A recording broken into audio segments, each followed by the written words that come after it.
Today we have good friend of mine, Home Alone star Macaulay Culkin. This guy is a childhood friend of mine, and he's also a lifelong hardcore boxing fan. Uh, joining us with Macaulay, we have former NABF titleist Derrell Coley. This episode is going to be hot. Let's get it. Welcome to the champ and the chump. And who's the chump?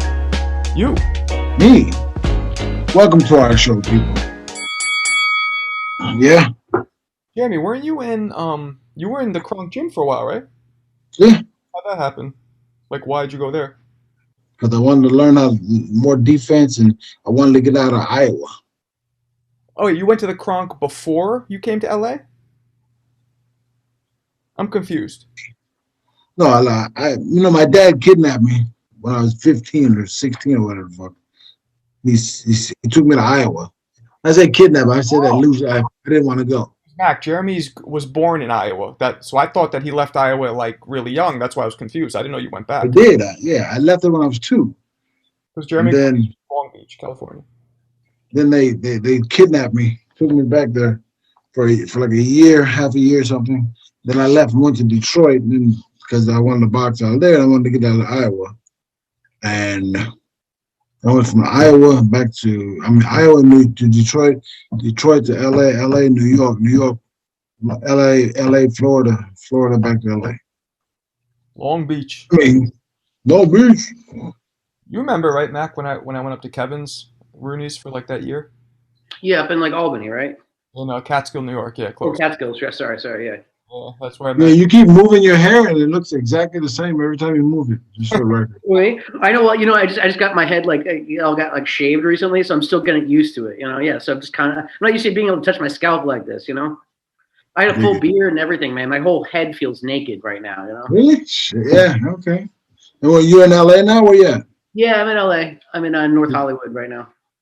In North Hollywood? Yeah, North Hollywood. No ho. No. Yeah. No. All right, that's kind of cool. Yeah. Yeah, what's that?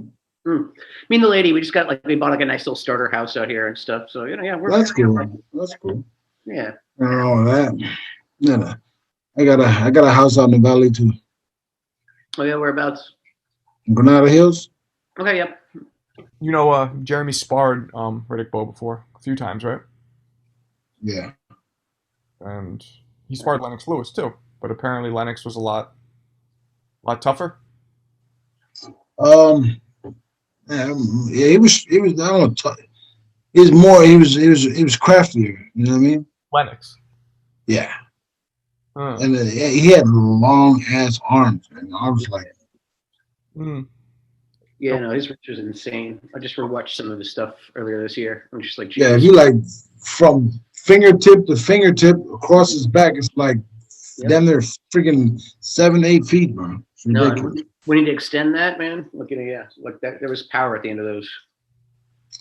I know. Jeremy, there's a video, Mac. I don't know if you've ever seen it of Jeremy. YouTube. It's on. He bodies. So him and Lennox were sparring, and Lennox, I guess, pushed. I saw what happened. So they were sparring, and then they were in like a clinch, and it looks like Lennox kind of pushed Jeremy kind of hard, like across the ring, and then did some little like, and then there's another clip of him kind of almost showboating, and the next thing you know, they're clinching, and Jeremy hip throws him like to the floor twice, and then he says something along the lines of like, "What'd you say, Jeremy? You fucking with the wrong one," or some shit like that. You do that tough shit. Yeah. You mess with me, I'll beat you in the bird. Nobody gives a shit about that stuff, man. No. I look at that and go, yeah. That's crazy because I hip tossed Anthony Joshua 3 times. Oh. Yeah, Anthony Joshua. I hip tossed him 3 times when I was sparring. Yeah. I saw. I think I saw a clip of that on TMZ. Yeah. So, like, really, I didn't use my best moves. It's usually the paint can on a string. It's usually my go-to. But I decided to go with the hip tosses. Yeah. I get it, bro. if I were you, I'd put that shit out. You never know, you might get some few followers. Yeah, exactly. Hopefully someday my mom will be proud of me. You know what I'm saying? How long you been in LA? Been back out here for about 2.5 years now, something like that. I lived out here for a good chunk of like the early mid 2000s, like pretty much from like 2003 to like 2010, and then kind of came back out here around, well, like I guess 2017, something like that. Like it? Yeah, it's nice. I got, I have a yard, so I have a garden and things like that. Like, it's nice and soft now. Getting all I have a yard. Frozen. You're frozen, bro. Hey, Mac, would you prefer to live if you, I know. if wifey wasn't from LA? Would you prefer to live in New York, or would you prefer to be? No, I'm kind of done with New York a little bit. Just not. It doesn't hold the same appeal as it used to. Interesting. So yeah, no, I'm probably going to sell my New York place in a little bit. Settling down and all that kind of fun stuff. Yeah, well, how old are you? Me, I'm 40. No, how old are you? 40. Dude, you're not 40, bro. Yeah, I am. Yeah, I want to make you feel old. That's my gift to the world. I make everyone feel fucking old.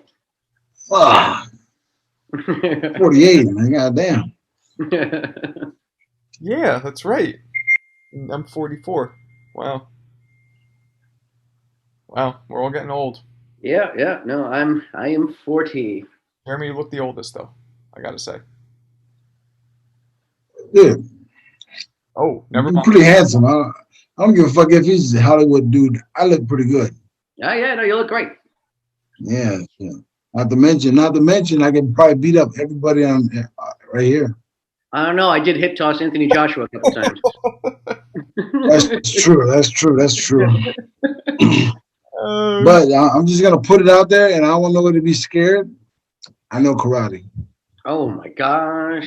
Judo. In that video they say that you're a judo master or whatever. But you're a not. Black belt in judo. I'm not. No, they say. Oh, yeah, they say that on the Lennox Lewis video. Mac, you should YouTube it. They're like, Lennox, blah blah blah. But one of the things he didn't know about Jeremy is that he was a black belt in judo. Then they just show him like toss Lennox. And I'm like, I was like, really? I am? Yeah. You said it. I believe it. Okay, let's go. Yeah, you lie, I'll swear to it. I don't give a shit. Let's go. Yeah, exactly. Yeah. Just add another credit to your resume. Me and Mac were at the front row of the Holyfield Moore fight, the first one. It was fucking dope. Holyfield Moore. Oh shit. 90. What was it? 94? Yeah, I was a big Moore fan back in the day too. So yeah, I know Mike pretty good. He's a good dude, man. He's a mean motherfucker. He's a crunk guy, also. Yeah. Yeah, he's a mean motherfucker. What do you mean? I know he seems surly as fuck, man. Like, I've watched some interviews with him. Yeah. Dude, he's like, if you get on his bad side, it's a one and done. What's he mean? Like he'll fight you, or he just won't talk to you? Both. Have you seen? So you've seen him like fucking just flip out on people? Flip out. Boxers flip out on people like in a whole different subtle way. They're not all big and they don't have shit to prove. But like when they like chest up on you, shit, like, what you talking to? I was like, that guy gonna get hurt. He never, I lived in Detroit. He never did it. Was that? He never did that to you? Hell no. Look, like, when I was back in Detroit, I was like I'll say 18, and I was sparring with everybody but him.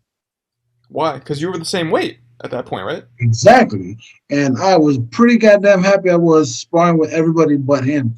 Dude was a monster, left-handed monster, bro. Mm-hmm. Was. You remember when before he went from light heavy to heavy, he was 26-0, all knockouts. Yeah. Fucking monster, bro. Beast. So Jeremy, I know you're only known me for about 6 minutes now. You're kind of just getting familiar with my work, something like that. Do you think I could take Michael Moore one-on-one? I'm gonna go with if you punched him in the nuts and ran, you would be or like like a nice uppercut. He's southpaw. Are you right-handed or left-handed? I'm a righty, but all right. I mean, you're a little long in the tooth to be boxing. Just saying. Well, you never know. Just maybe I've been a secret ass kicker this whole time. Huh? Yeah. What'd you say? What's long in the tooth? I never heard of that one. I mean, it's getting Really? old. No, Means you're getting old, bro. I'm from Bulgaria. We don't. If you don't have teeth there. Not ones that are made out of wood, that's for sure. So okay, so yeah, so I'll take that as a yes then. I could. All right, cool. I'm gonna quote you on that. Yeah, you know what? I would actually be your corner man. Right, cool. You know, I could strategize for you, and then you could just Do it. you go and fight, and I'll be in the corner. I can do it. Yeah. Mac, what's your okay? Let's do it this way. Let's start. Do you have an all-time favorite fighter, like in seriousness? No, not really. Like, you know, I mean, I'm kind of a product of the '80s, so like Tyson was like the shit kind of thing. I mean, you know, in my mind, he's like still like the greatest heavyweight of all time kind of thing. Like, you know, peak. Really? Like, well, I'm just saying in my mind, you know. No, I get what you're saying, and I get why you're saying it, but I mean, there's like, I would take Muhammad Ali and say he's probably the greatest man ever. No, of course. I'm just saying So, that when I was a kid, he was indestructible, Tyson. You know what I true. mean? Yeah. Yeah. I'm gonna go out and say something that is not of a popular point of view. Is I think Ali as a fighter, skill wise only, was overrated. I do. Not as a human being and what he did for the movement and for the sport. But do you agree with me at all, either of you? Skill wise. No. And this is the thing that will probably make you even this out.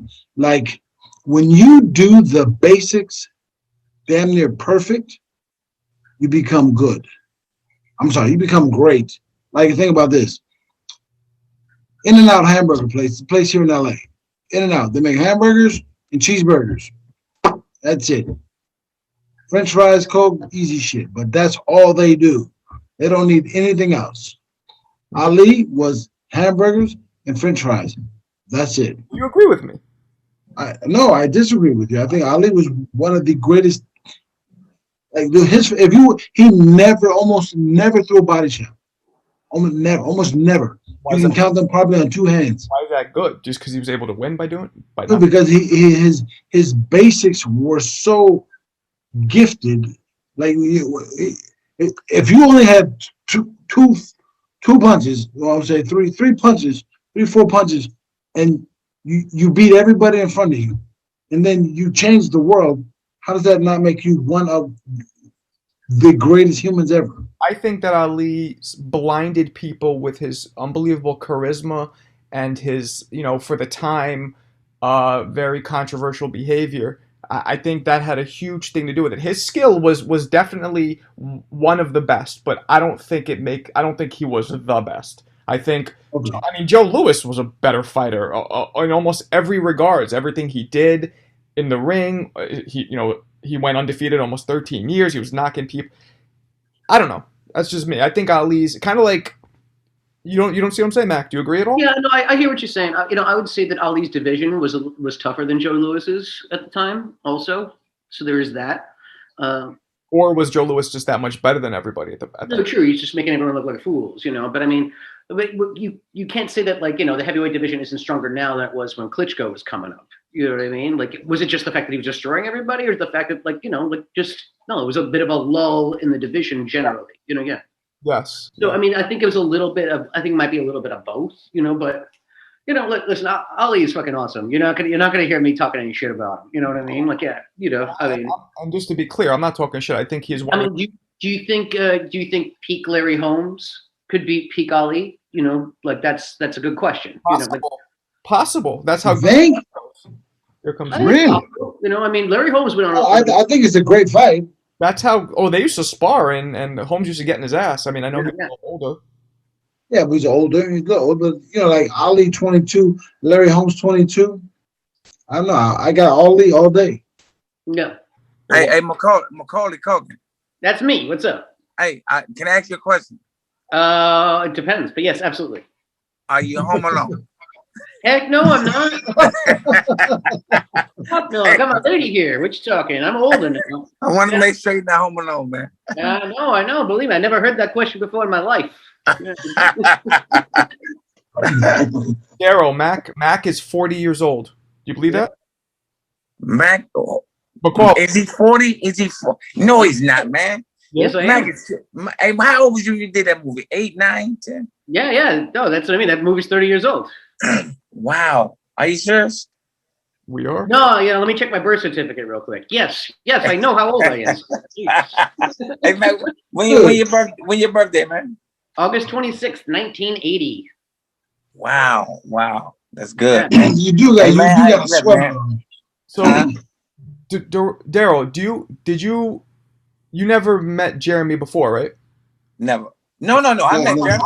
Jeremy Williams. Yeah, right here. There he is. I'm a fan of Jeremy's, man. Yeah, I met Jeremy. Why? I don't think I met him. I've been in the same place. We've been in the same room before, but we never spoke. I don't think, not to my knowledge. You can see Jeremy, right? You see all of us. I see Jeremy. Yeah. What's up, man? Yeah. Do you think you could take Jeremy in a fight? Because we were talking about that before. And do I think I can beat Jeremy? You think you take him right now? Listen. Hold on. You said, do I think I can beat Jeremy? Jeremy was talking all this smack about you before you got here. It was crazy. Listen, man, I was.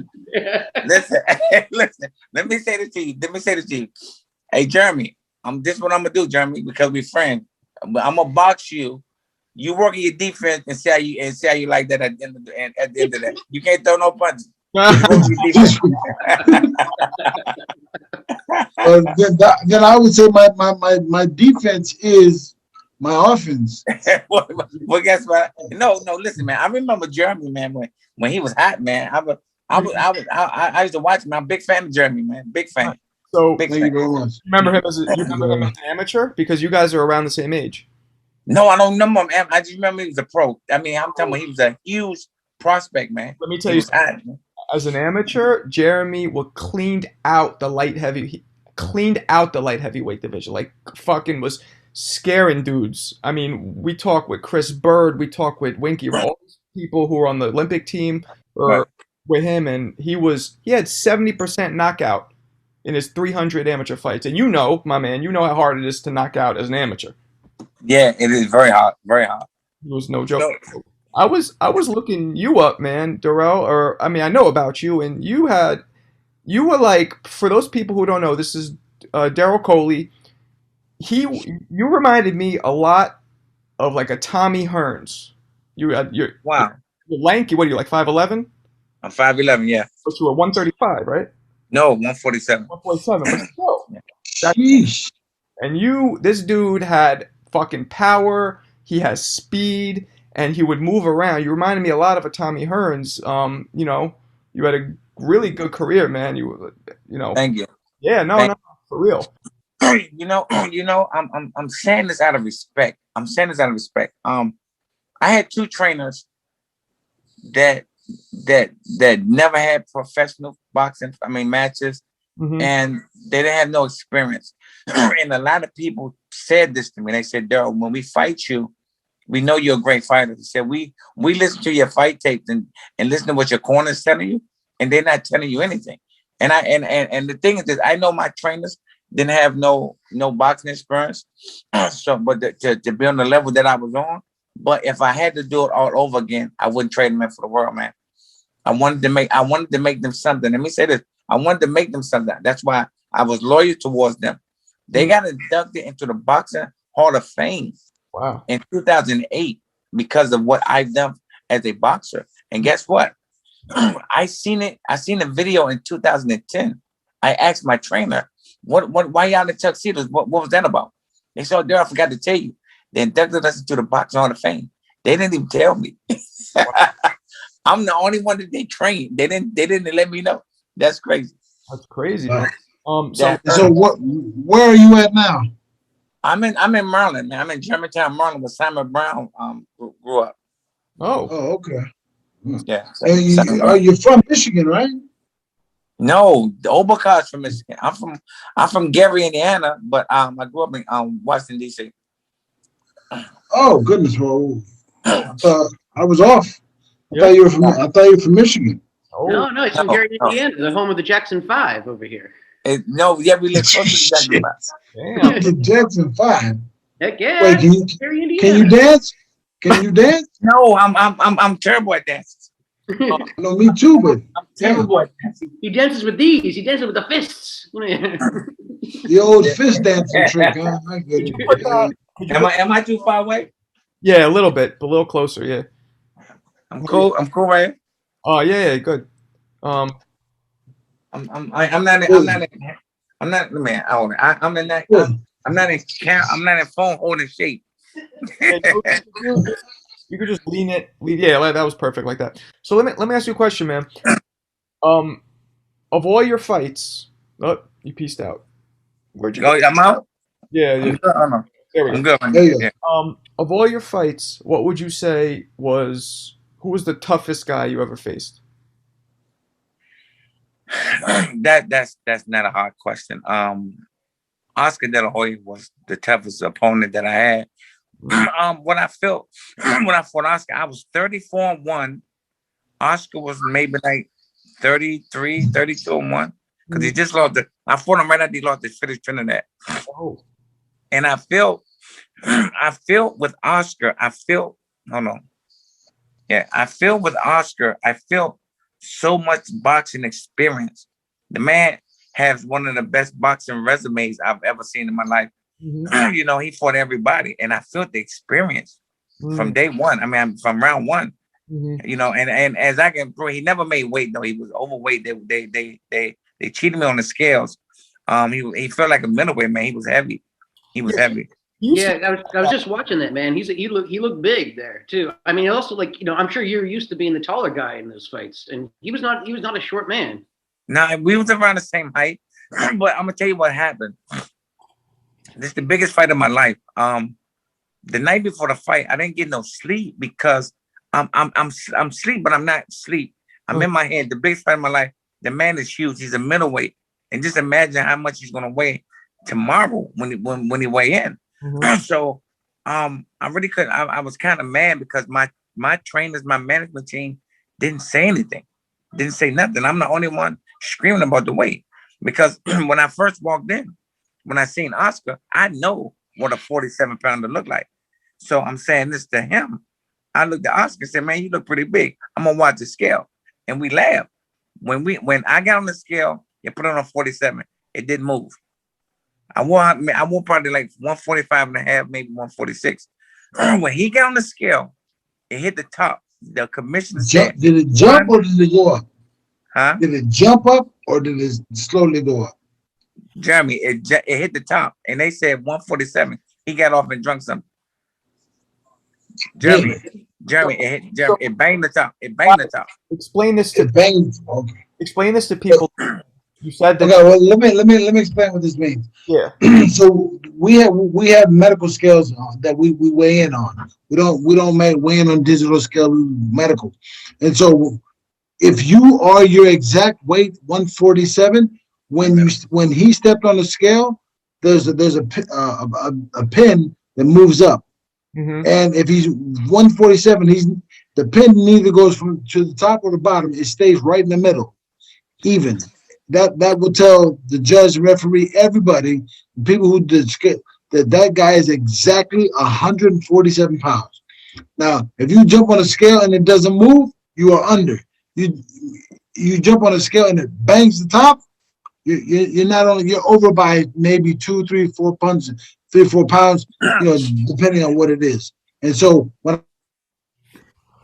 He froze. I asked him that, and he said the scale jumped, then De La Hoya was over. Yeah, what they do is you get on the scale, they get them off real quick, and they drink water or they drink something or they do something. They put something in their step, so they can't get back on the scale and be re-weighed because I already drank. So that's the hope that they would do.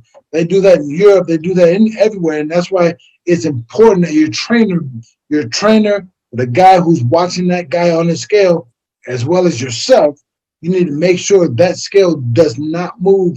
It does right in the middle, nothing else. Anything else, he's not on weight, and that guy needs to go back and cut that weight or forfeit the fight or forfeit some money. And for people watching, if you're underweight, that's not a problem. It's only if I was underweight. When I got on the scale, it didn't budge. I'm guaranteeing I was maybe like 145. And then when it didn't budge with me, they just said 147, and I got off the scale. Even though they didn't even mark my weight. They just said 147, and I got off. So Jeremy, we put our arms up, we put our guns up. These trainers are supposed to be looking out for you, right?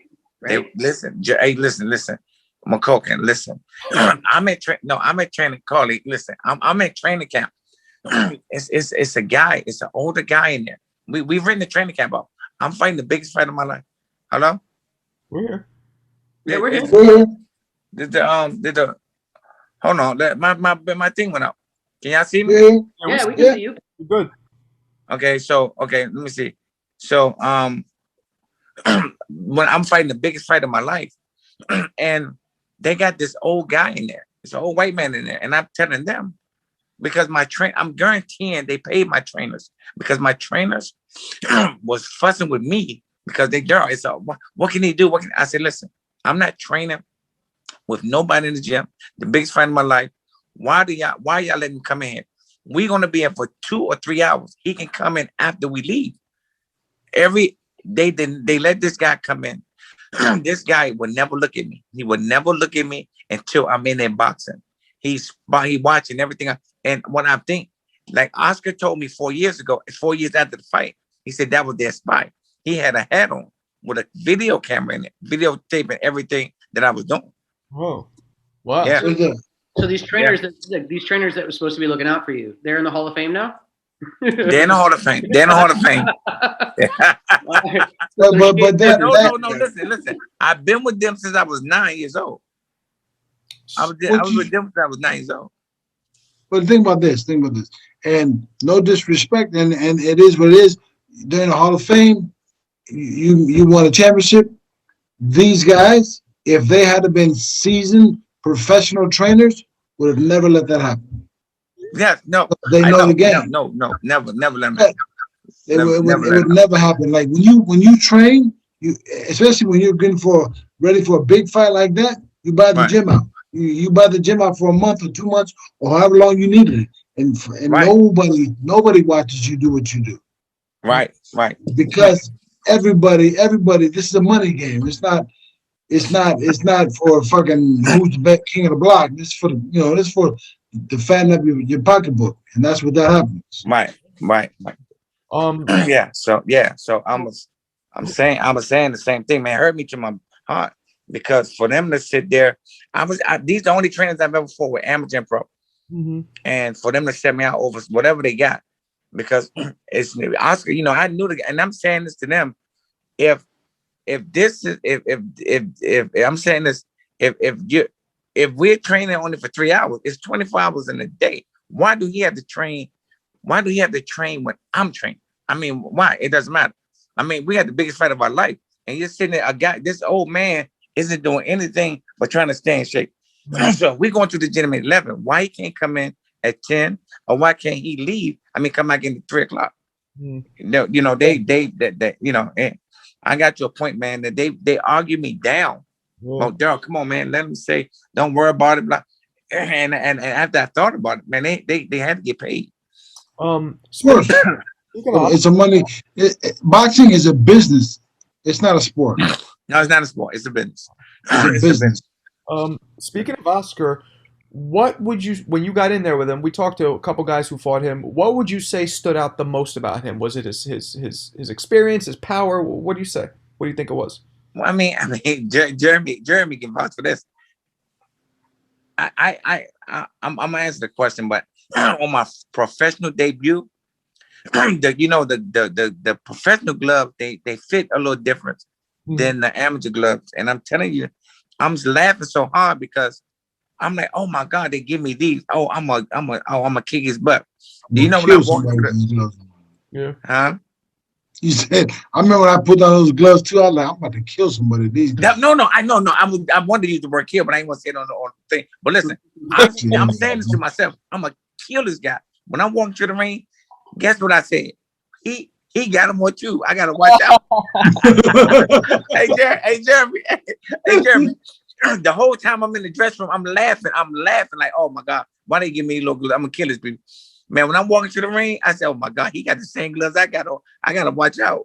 He's gonna kill me. Yeah. Exactly. So I tell you the truth, every time I got in the ring, I didn't give a fuck.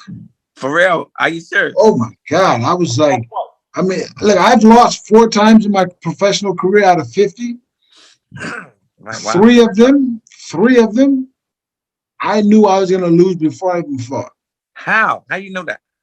Because I didn't have it in my head. Because every time I won, it's because I knew it. I mean, I won the fight yesterday, and I just got to do it today. What? Every time I lost, 100% of the time I lost, I was just I wasn't me. And why don't you tell them about the Brian Nielsen fight? Oh shit, that was guys, this is fucking crazy. Crazy. This is real shit. No, I swear I'm in court for this. Brian Nielsen fight. I'm at home. I'm not even fighting anymore. I'm kind of deciding if I want to be an actor or I want to be a fighter. I don't know. I got this audition for this movie called something about a home and by yourself or some shit. And then I was just like, I go to Denmark. I would like to produce that movie, sir. Yeah, so like, I'm home by myself. It's a movie I was gonna do, but whatever. But I went to Denmark. I go to Denmark, and like they say, they come to my room. And they go, hey, here's the thing. If you fight Brian Nielsen, when you fight Brian Nielsen, you can either win or lose. If you lose, you'll make this amount of money. If you win, you'll make this amount of money. They said, if you lose, you'll make this amount of money. Less amount. If you win, you make this amount of money. Brian Nielsen, for those listening, is a heavyweight from Denmark. Actually had a really good career, but it turns out a lot of his career was padded due to what Jeremy is about to finish telling us. Wow. So, I'll make up numbers. Like he said, like, hey, you win, we'll give you $15,000. You lose, we'll give you $300,000. Your choice. Sign a contract. That's not a choice. That's not a choice. I grew up poor in Long Beach, man. People, right? I didn't say poor. I wasn't poor, but we had just enough. But I didn't want just enough. I wanted to have everything I wanted, and I was like, I'm kind of done boxing. I don't give a shit about boxing no more. So they was like, here, you want either A or B, and I chose A or B, whatever I want. I chose the money. Let me be clear here. So Jeremy's my boy, but when he first told me this, I was like, yeah, right. This is some shit that he's saying because he lost, and if you watch it, he did a WWF move. Jeremy at one point runs over after the bell rings and pretends to attack the dude, but he wasn't even missing punches. It was so clearly he was faking it that I completely believe him, and it's no joke. It's real, man. It's real. Right. Crazy. You're talking about a man who beat Peter McNeely and Tim Witherspoon. You're talking about the same Nick Nicholson? That one? The one that beat a 48-year-old Larry Holmes? That Nicholson? Yeah. Nielsen. I know for 100% fact that they told me that the Larry Holmes fight, Larry Holmes got paid $1 million to lose. Woo! Derrell, your camera's off, by the way. Man. Can you hear me? That's a crazy story, and you didn't think that shit really happens. But that happens. That happened with me, right? But that happens all the time. Well, Jeremy, listen, Jeremy, I've never ran across it.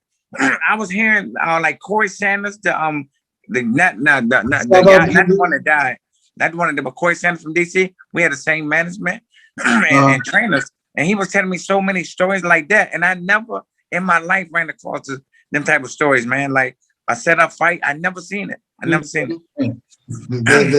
happen. They don't happen all the time, but when they do, And I'm telling you, man, everybody out there, YouTube, there's one YouTube clip of Jeremy fighting Brian Nielsen. It's really shitty quality, but you can clearly see that he's putting on an act. clearly. No, check this out. When Corey Sanders told me, and like maybe like 3 or 4 days later, about 7 or 8 other guys is telling me stories similar to that. I'm like, oh my, are you serious? Man, like one guy, Corey said he was out of the country, and the promoter came in. This Corey Sanders, T-Rex Sanders, and he said, "How you feel?" He said, "Corey said, I feel good." So then he said, "Man, he said, what you think your chance on winning?" He said, "I'm gonna go knock this guy out." Then the guy said this, "No, you're not. You're gonna lay down by the 3rd round." And he walked out. Oh. And Corey looked at him. And Corey laid down at the 3rd round. So I don't know if he gave Corey some extra or not, but he just the promoter said, "No, you laying down by the 3rd round." Jeremy, so, without telling us numbers, but how many times more was it to lose than it was to win? Was it like double, triple? How much more? For $1, quadruple. Woo! I don't know. Is that a word? Is that a word? It is a word. Quadruple? That's a word. It's a big word. Can't really spell it, but dude, it was a proper fucking difference between A and B. To tell you the truth. So Yeah. So Derrell. Also, but you think about this, man. In a sport where it comes from like 99% of people who box come from nothing, and then and some guys make it. Some guys make it to the stratosphere. Mayweather, De La Hoya, Canelo, Lennox Lewis. And some guys make it really good. They live a good life. Larry Holmes, really bold people like that. And then the rest of us just working for a paycheck. Mm-hmm. I'm sorry, fighting for a paycheck. Yeah. And we're literally fighting. Because boxing, like if you don't have any credentials, and you're fighting a 4-round fight, your first few fights, you ain't making about $400 or $500. $400, yeah, $400. Yep. $400. Yep. And it costs you, and then you gotta kick out 10-20% of your trainer. Your manager's gonna take some X amount of dollars. I mean, there's no at the bottom end of boxing. Fuck the bottom, up into the middle class of boxing, there is no money. Mm-hmm. You ain't getting paid. It's not like you're NFL. You sign a contract. Yeah. You lose, foot in the grave. You lose twice, you're fucking done. I also think that you have to be, at least from my experience, you have to be in a certain mind frame, right? To go in that ring, to spar, to do it aggressively, to do it well. And I think as human beings, we can't always be in that mind frame of kill, kill, kill. It's just not, nobody can always be in that mind frame. And that's why some people have off nights, I think. You guys agree? Let me tell you my mind frame. This is the God's honest truth, man.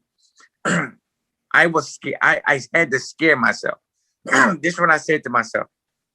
If I'm not in the best shape of my life, I'm going to get this shit beat out of me. Mm-hmm. If I'm in the best shape of my life, I'm going to beat this shit out of somebody. It was up to me.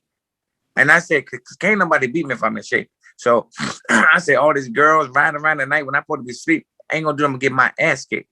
And it scared me enough to do what I was supposed to do, man. And I really only lost. I never lost a fair fight. Oscar was overweight, and Obakar. I don't know if you've seen the Obakar fight, Jeremy. But I won the Obakar fight. Dude, they gave I've known Oba since I was 14. Huh? I've known Oba since I was 14. For real? You got to check the fight out with me, Oba, man. Oba's good friend. Man. You know what's up with Oba now? Yeah, his father let me talk to him. He was in some type of home or something, man. Was he able to talk to you? Did he understand what's going on? Look, this is what he said. This is what he said to me. Derrell, this is what he said. Derrell Coley, give me a rematch. You want a rematch, like right now? And what did you say? I said, okay. Let's do this. I can take it. Hey, listen, I would love to. Is that really what he said? That's what he said, that ass? He wanted a rematch and he thought it was... No, he's out of it. He's out of it. So he really don't know what he's speaking of. We retired, he's like, man, I need some money, man. Can you give me a rematch? Like he's still because his father said, you know, Daryl, I'm gonna call him, but he's not really in his right frame of mind. So I'm like you know, he couldn't. He's for lack of a better term, he's like an old man. His body's giving up on him. His mind's giving up on him. And dude, I love Oba to death. I've known him since I was like 14 years old, man. He's a great person. He was a phenomenal fighter, but was taken advantage of. You know, it just really people using him up and spending his money. You know, and then look at him now. He's like off in a, for lack of a better term, a retirement home he's 48 years old. That's what I was. Yeah, he was under. And look, this is the thing though. And I asked him. I said, Oba, like, because I asked his father. Because I fought on. It was a Don King card. I was defending my title. I asked his father. I said, how much did Oba get for that fight? He said, Oba got 25,000. They gave me 175,000 for the fight. Ooh. Yeah, they gave Oba 25,000. Damn. Yeah. So, look, people, you know, when you mix, you know, people who come up they come up hard, and then you start throwing loads of money at people, and loads of money could be, you know, 25,000, 50,000, just depending on the person. Could be 10,000.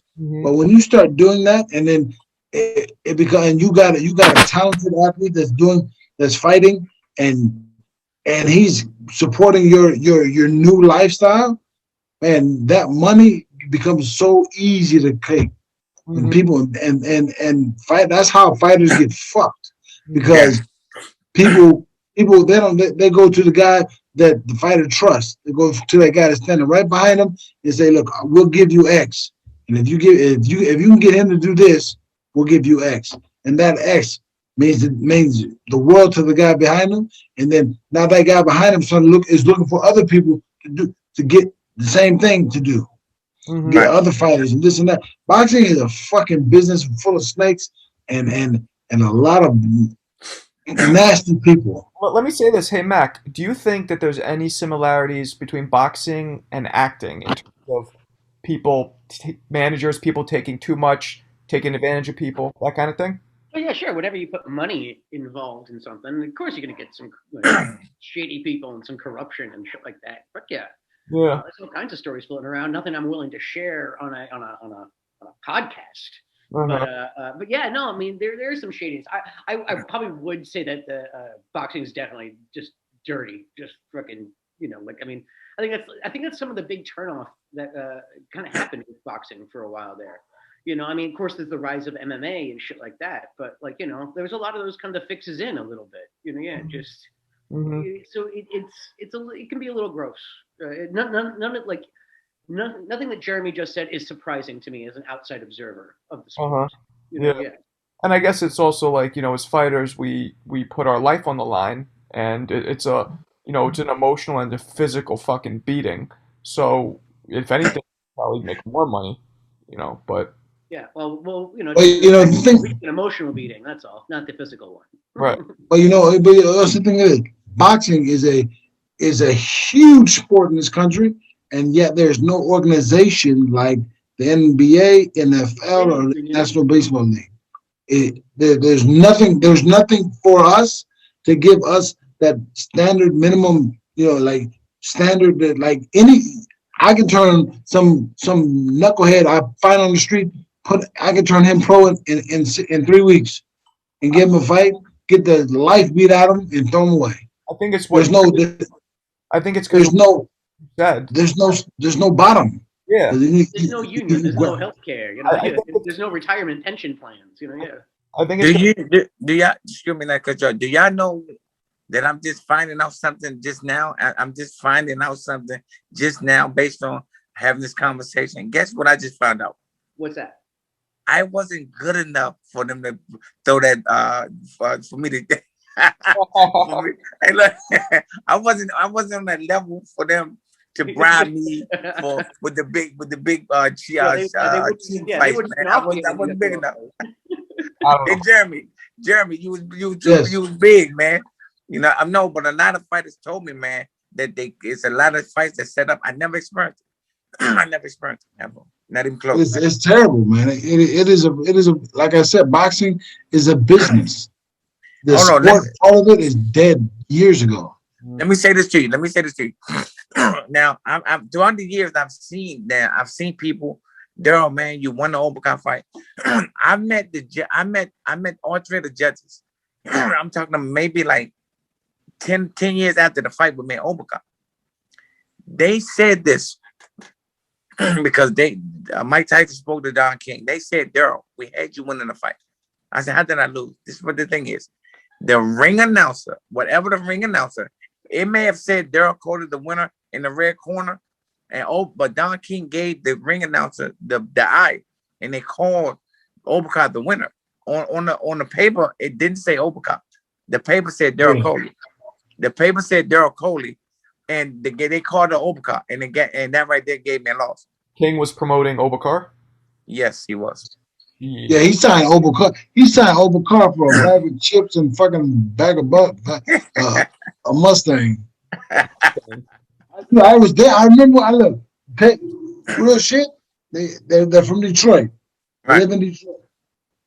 He gave Obakar and his father. He gave his family a house in Rosedale Park, which is a pretty nice neighborhood. But houses in Florida cost what? I'm sorry, houses in Detroit cost what? $30,000, $40,000. How much? 30, 40,000. Right. Okay. Right. So they gave him a house in Rosedale Park, and then gave him 20, 50,000. Let's say $50,000. Bought a car, bought furniture for the house, gave his parents his money to his mom and dad.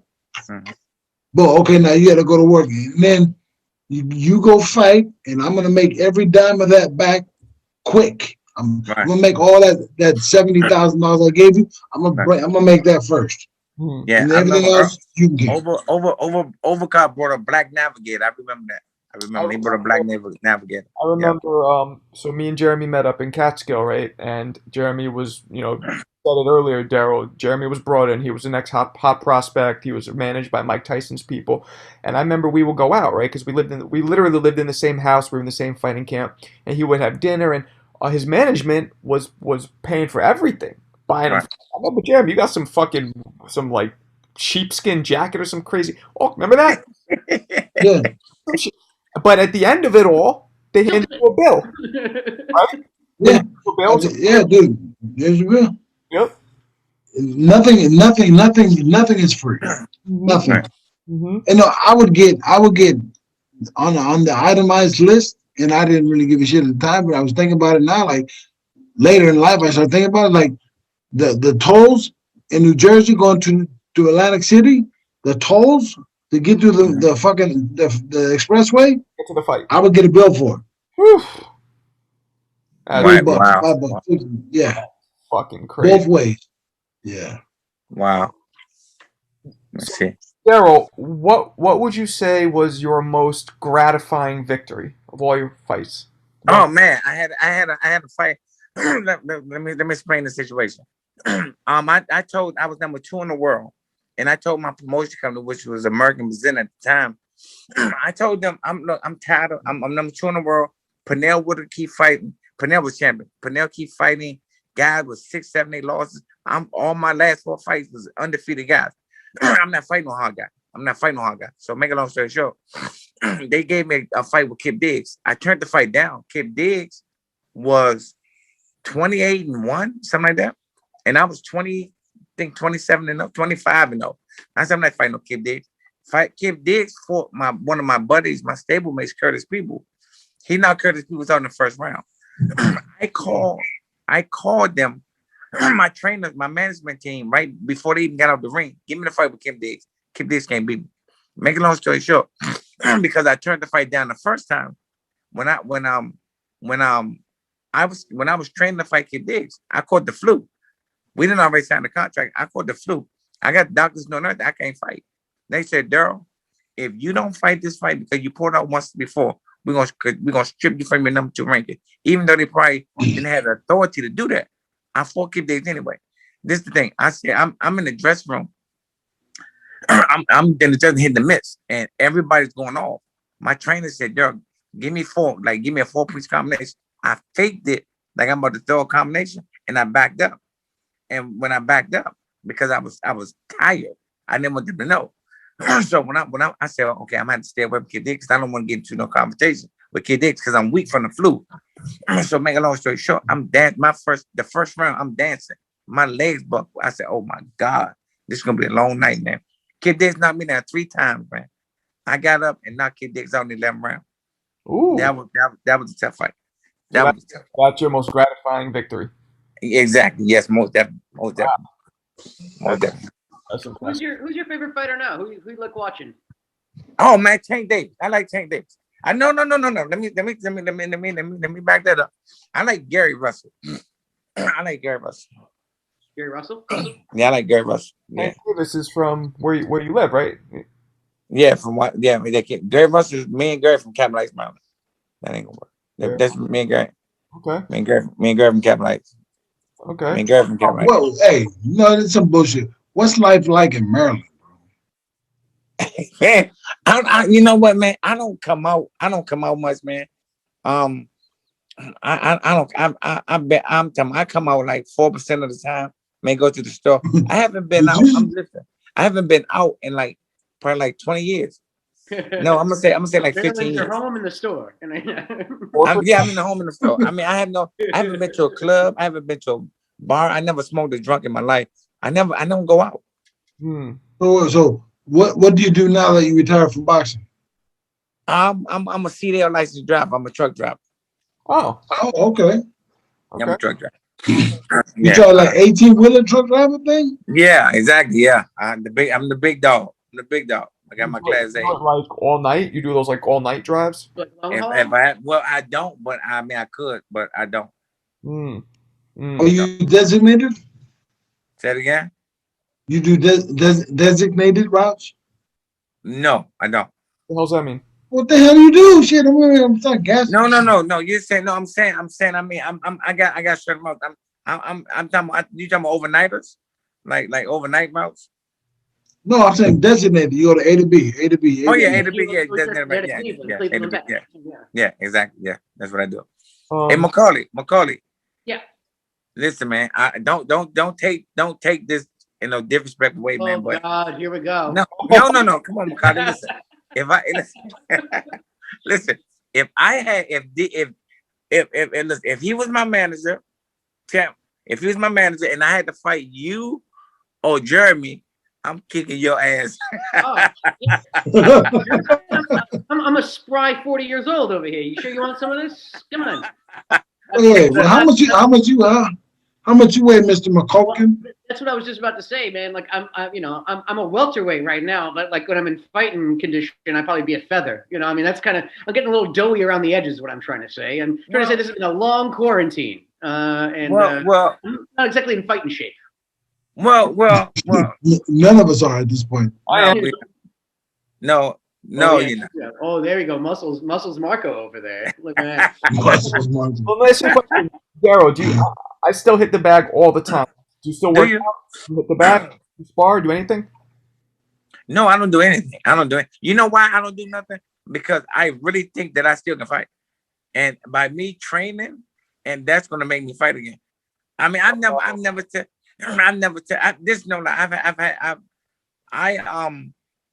haven't fought since 2003, and I'm like, I don't work out anything. I'm gonna show you. I'm not that. I'm gonna show you. I'm not that. Let me see. Let me see that. Can you see me? Nah, damn, it went out. I was just trying to. We see you. Can y'all see me? Yeah. Yeah. I'm not. Let's put that camera back on me. I'm bad, but I'm not that bad. Ah, you look fine. No, you look good. Yeah. You know, Like Marco. What? You look like Marco. Shut up. So, how do you know Bo, Riddick Bowe? Like, how'd you? I met Bo, and the Mayor's Cup back in 89, I think 80 something. I don't know. It was like 80. So before he joined the Marines, then yeah. you know, the day I met Bo, because I'm like this. I'm like, I have Sugar Ray Leonard and them. I don't call them guys because I don't want them to treat me like they're celebrity, like I'm a groupie. So I don't call them. So Derrell, why you don't call me? So really, Bo gave me his number, and every time I get Bo my number, I change my number because I'm like, I don't want them to think I'm like no groupie. So Bo, like every time you see me, Derrell, man, every time I call you, your phone, you had different number, man, blah blah blah. But and then I finally talked to him, and we met up. We had so much fun. We've been friends for like 30-some years, man. You got to tell Riddick that you got to get him on here because I was just watching. You remember back in the day when Riddick snuffed what's his name? Larry Donald. You remember that? So after he snuffed him, if you heard it, he calls Jeremy's name out. He goes, I ain't no Jeremy Williams, blah blah blah blah blah, because Jeremy had just lost to Larry. That was Jeremy's first loss. So Riddick was calling him out. So we got to bring him on. Why we got to bring up old shit like that? We don't even care about Jeremy losing. Okay, nobody really cares about that. Well, you know what I mean? I guess I stand corrected. Let's not talk about that. Now, for real, let's get Riddick on though, man. Next time. But look, check this out. Let's check this out. I didn't know Holyfield is my cousin. I just found out Holyfield is my cousin. In 2019, me and Holyfield cousin. His father and my grandmother are like cousins or something. He got 9 siblings. 8 of them last name is Coley. His father's the Coley. Oh. And I'm saying, and we're talking for like a year and a half. Like Holyfield texts me every day right now. But I'm talking with him and Bo. But he never said that. If my father was a Holyfield and I'm talking to him this much, I would have said, man, he never said nothing. He never told me. And I'm like, wow, what's wrong with him? But the thing with Holyfield, you can text Holyfield. Bo knows that you can text Holyfield five paragraphs. He's gonna text back, okay, yes, or no. He's not saying more than 3 or 4 words. I'm trying to tell you, man. Hey, do the words come out clear? That's another question. I'm just saying, sometimes we only need a couple words. Hey, how you gonna do it? Got it. Thank you. Instead of okay, EK, like. Or we have guys who translate for the homies. Right. They're like, hey, Holyfield, what do you think about Home Alone 5? Yo, y'all gotta stop, man. Very good. Macaulay Culkin's the best. Yeah, that's probably what it is. Yeah, I don't know about all that, but hey, McCulkin, where you at? Like, what state you at? I mean, I'm in Southern Cali right now. Oh, okay, all right. Yeah, it's living the life. I'm also a retired fighter, so I'm just soaking in the rain. There's a good question. What are you doing now for a living? What do you do? Oh, well, I still do some acting gigs every once in a while. I'm doing this season of American Horror Story. So if you guys watch that shit, I'm doing that shortly. Yes. Yeah, it'll be out probably by the end of the year and stuff. And yeah, man, I forget. Like I'm a retired person pretty much, man. I garden. I pickle things. I learned how to make beef jerky during this quarantine. It's amazing. Hey, let me ask you this: how big was that movie, man? Really, because that movie was pretty big, man. Well, if you ask me, I'd agree with you. Yes, it was a very, very big movie. Yes, it did quite well. Yeah, man, it was all over the place. I mean, geez, it was definitely a thing. I'm still reaping the benefits from it. Look at me. I'm doing a boxing podcast now. Look at me now, Mom. I'm everyone forever. That's right. That's because you grew up with that bald guy next to you. Well, you're doing a podcast because you grew up with that bald guy next to you. Who, you? The other bald guy. Oh, me. Yeah. That's right, Derrell. It's me and you. We're the only ones with some hair. That's it. Mm. If you don't quit touching your hair, dude, this is fucking weird. Are you jealous? You're jealous, huh? Like a little bit. Like a little. Oh, look at this hairline. It's so strong. Oh, it's so strong. Whatever. Well, nobody even cares about high hairlines, bro. Yeah. Hold on, man. What happened, man? Says you. Easy for you to say there. Oh, question. You have any kids, Macaulay? You doing Not yet, but I practice all the time. Hey. practice? Okay. Did a good workout? Yeah. Just lots of practice, yeah. Working on it. Well, do you plan to have children? Oh yeah, sure, man. Like I'm all about And then, yeah. yeah, no, so I'm gonna say, like, would you put them in boxing or like as athletic sport, something like that? No, well, not boxing, that's for sure. But I don't want my kids to turn out like you assholes, yeah. Oh, that's true. Well, no, you gotta teach them how to fight. Because this is LA. You live in LA, bro. I'm sorry, you live in West Hollywood. You're just gonna have to fight, bro. One of them Hollywoods, yeah. Oh yeah, that's very very prescient, yes. Definitely gotta teach him how to fight. Yeah. No, like, but I want my kid to be like a lawyer or like an accountant or a doctor, and I just know it because I'm a Hollywood type. That's like he's gonna end up being a DJ turned actor or actor turned DJ. It's gonna be one or the other. It's gonna be terrible. Yeah. But also let's say this: if once your child learns how to fight, he won't want to fight. Like once you learn how to do it, it's like So do you know any the good mystery teachers? of it is gone. Excuse me. Do you know any good teachers? A couple, yeah. All right, cool. Because is one of them named Jeremy? Not at all. Okay, terrible. good. Thank God. Okay, I was worried you're gonna say something really. I'm a natural. I'm a natural, bro. It's like Tiger Woods teaching you how to golf. It's just not gonna happen.